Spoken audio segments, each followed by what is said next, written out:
It brings me great joy to have a video, or perhaps videos, we'll see how it goes, regarding this particular section of the synthesizer, because typically when I demonstrate a synthesizer, I almost don't talk about the amp at all, because especially in vintage synths, the amp was in there, and apart from the envelope, you really didn't have a whole lot of connection to it, which is weird.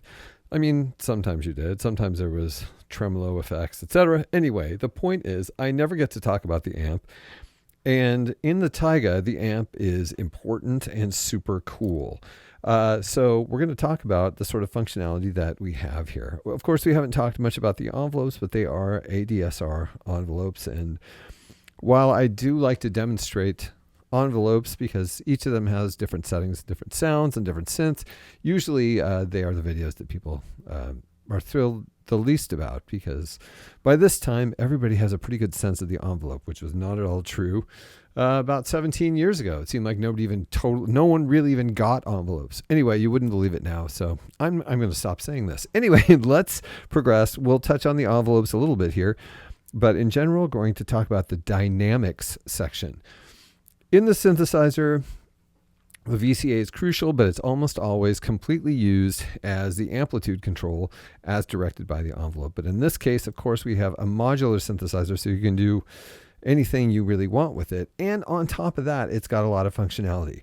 Okay, as you can see with this yellow light on here, that is our VCA. We are in VCA mode. And in VCA mode, the dynamic section basically acts like a VCA. Oh, that's incredible. The response knob up here doesn't have a lot of effect on it. The dynamics knob really just is much like the ARP 2600. It just opens up the amp so that, theoretically, you don't even need an envelope to do it. You could just do it with your hand. Anyway, here, let's listen to it. I've turned the Dynamics CV all the way up, and you'll notice I do have a cable running out of the ADSR. This is typically normaled.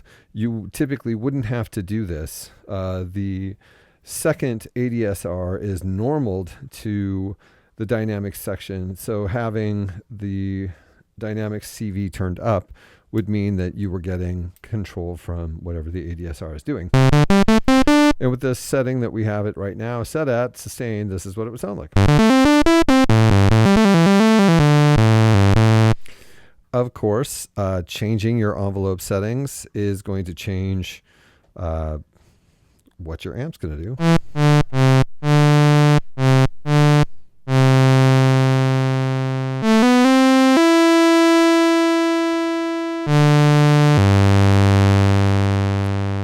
These ADSRs have a lot of character. They're not just really straightforward. They kind of have their own behaviors, which is kind of cool. I think sometimes we get so caught up in our expectations that we think of the aspects of a synthesizer as just a tool. I want this tool, I want that tool. And if that's true, then, and all of them are enough alike, then it doesn't matter what synthesizer you're playing. Each function, I personally believe, of the synthesizer should have its own character.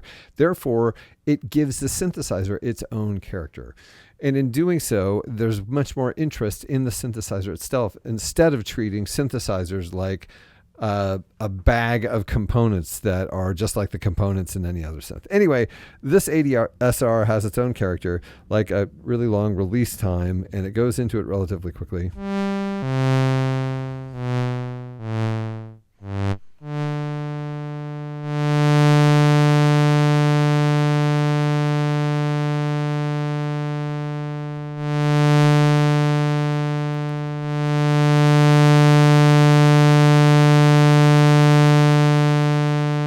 So you have more to work with. A lot of times synthesizers were created so that the ADSR just favored typical traditional playing, which is really stupid.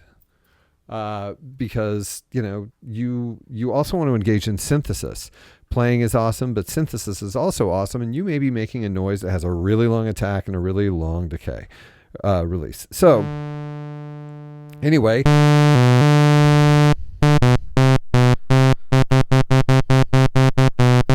For those who are interested in punch, there's plenty of that.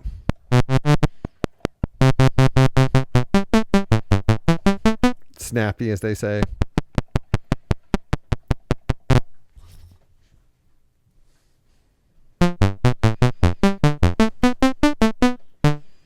And to demonstrate here, this would be a great point to show what the dynamics knob does typically.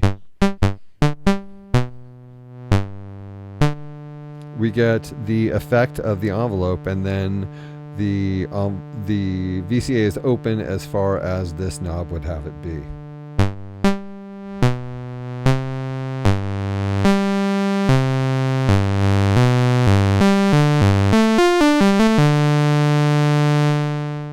Which may serve you, but right now we're just listening to the envelope. So anyway,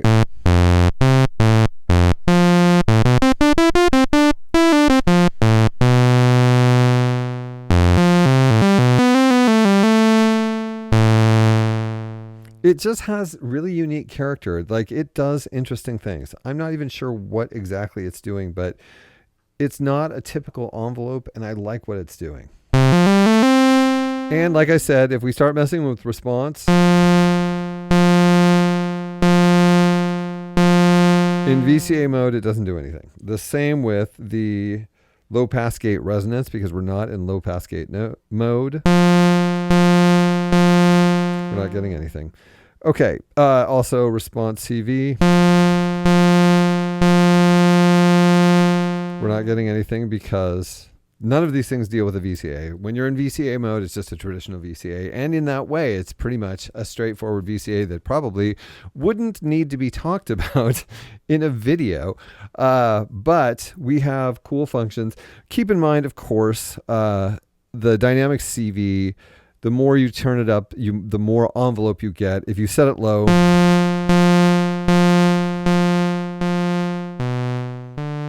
it's almost like a volume effect, and some old synths sort of called it volume, but really it is the amount to which the envelope is controlling the VCA. So if you turn it down, you're getting very little voltage and therefore very little sound.